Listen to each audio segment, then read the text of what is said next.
Sejak awal kata Sartre kita harus sadar bahwa cinta itu konflik, cinta itu memuakkan, dan cinta itu kegagalan. Kenapa bisa begitu? Kita lihat ya cara berpikirnya Sartre. Kalau yang lain-lain kan cinta itu agung, cinta itu mulia, cinta itu tinggi.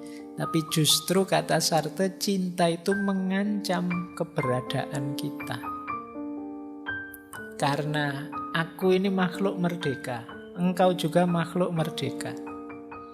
Begitu kita mencintai, yang terjadi apa? Saling mengobjekkan. Aku menjadikanmu objek cintaku, engkau menjadikan aku objek cintamu. Nah, yang pertama ini, makanya yang terjadi apa? Konflik. Aku tidak bisa bebas karena dirimu, engkau juga jadi tidak bebas karena aku. Jadi cinta merampas kebebasan kita. Maka versinya Sartre ya cinta itu begitu. Makanya dia punya rumus ya komitmennya cinta itu adalah tidak komitmen. Jadi saya berkomitmen untuk tidak komitmen. Aku cinta padamu, engkau cinta padaku. Mari kita hidupkan cinta kita dan mari berkomitmen untuk sama-sama tidak komitmen. Nah, itu gayanya Sartre. Makanya dia bebas ngapain saja. Ini versinya agak keras. Kata Sartre, dalam cinta itu seseorang terjebak pada dunianya orang lain. Dia ada untuk orang lain, tidak ada untuk dirinya sendiri. Ini berlawanan dengan prinsip filsafat eksistensialismenya Sartre. Justru istimewanya manusia itu ketika dia ada, sadar untuk dan tentang dirinya. Tapi dalam cinta dia malah ada untuk orang lain. Dan ini kata Sartre sesuatu yang nausi. Nausi itu memuakkan. Jadi membuat mual. Kok mau-maunya orang bucin seperti itu? Mungkin versinya Sartre begitu. Tidak masuk akal. Orang itu ya wajar dia ingin menegakkan egonya. Ingin merdeka, mewujudkan keinginannya.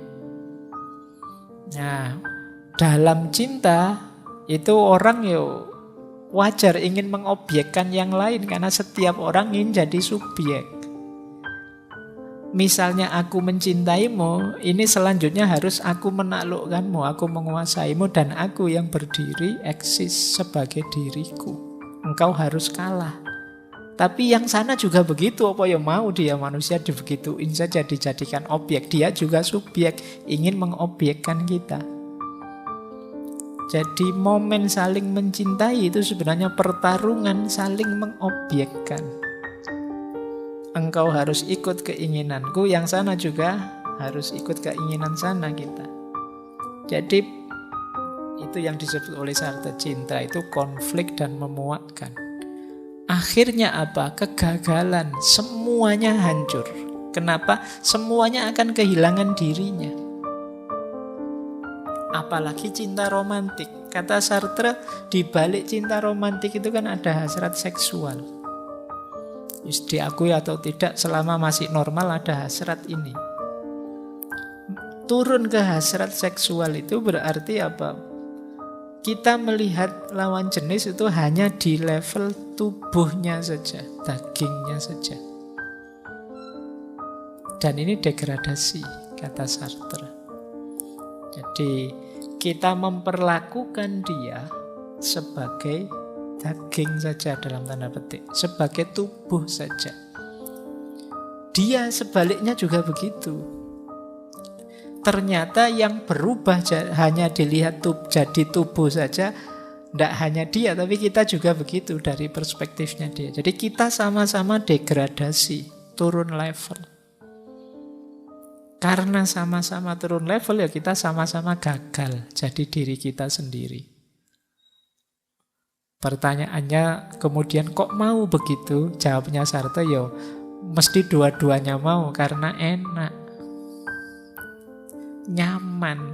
Jadi menikmati berdua di level ketubuhan tadi. Jadi kita ini berarti ketika mencintai turun level, turun derajat. Di balik itu ada syahwat. Nah, cinta yang berbalut syahwat itu kan cinta yang hanya melihat yang lain di level tubuhnya saja. Kita yang ngalami juga sama-sama turun level. Harusnya kita mengobjekkan dia, tapi akhirnya kita juga diobjekkan. Kok mau saja diobjekkan? Ya karena kita merasa perlu itu, butuh itu. Dan itu yang kata Sartre, ya akhirnya kegagalan, semuanya tidak tegak jadi dirinya. Aku untuk kamu, dia juga untuk kita, tapi akhirnya sama-sama kehilangan diri. Dalam cinta, akhirnya manusia kehilangan dirinya. Itulah sumber patah hati. Ketika orang dipisah dari kenikmatannya, terus nangis-nangis. Kenapa? Kehilangan kenikmatan. Seperti bayi yang disapih itu kan dia nangis-nangis. Kehilangan kenikmatannya. Nah, orang mencintai juga begitu. Makanya dulu di filsafat pernikahan sempat saya uraikan bahwa peradaban tertentu di masa lalu itu justru pernikahan itu jangan karena cinta. Karena nikah itu mulia. Sementara cinta itu basisnya adalah syahwat nafsu. Jadi dulu saya ceritakan ada peradaban tertentu itu kalau dua orang ini sudah pacaran dulu, sudah saling jatuh cinta, malah tidak dinikahkan. Nyari yang lain. Biar motifnya bukan motif syahwat. Jadi ada yang berpikir, budaya yang berpikirnya seperti ini. Saya lupa dulu, mungkin bisa direfer ketika membahas filsafat pernikahan. Jadi sekarang kan teorimu, mana bisa nikah tanpa cinta. Nikah itu ya cinta dulu. Tapi ada budaya yang sebaliknya. Justru kalau ketahuan anaknya sudah pacaran, cepat-cepat dinikahkan sama yang lain, tidak sama pacarnya. Karena kalau sama pacarnya, khawatirnya apa? Motif menikahnya nafsu, syahwat. Pernikahan itu mulia, sementara syahwat ini dipandang rendah. Itu yang terjadi di awal-awal ceritanya Laila Majnun.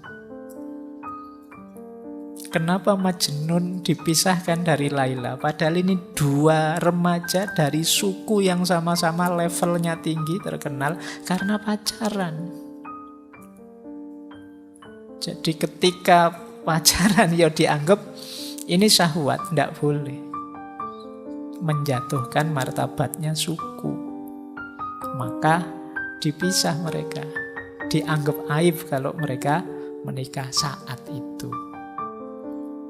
Oke, jadi ini menarik ya. Perspektif hidup itu ternyata banyak. Yang kamu anggap benar ya ternyata ada perspektif yang berbeda. Kemarin karena kamu anggapnya yo nikah yo Pak, yang kita cintai lah Pak, yang kita kenal dulu. Ternyata ada budaya yang sebaliknya. Pernikahan itu agung, mulia, semoga tidak dilandasi atau diawali hanya karena syahwat belaka. Ini cara berpikir yang berbeda. Saya tidak bilang kamu harus setuju ini loh ya. Tapi ada yang cara berpikirnya begitu.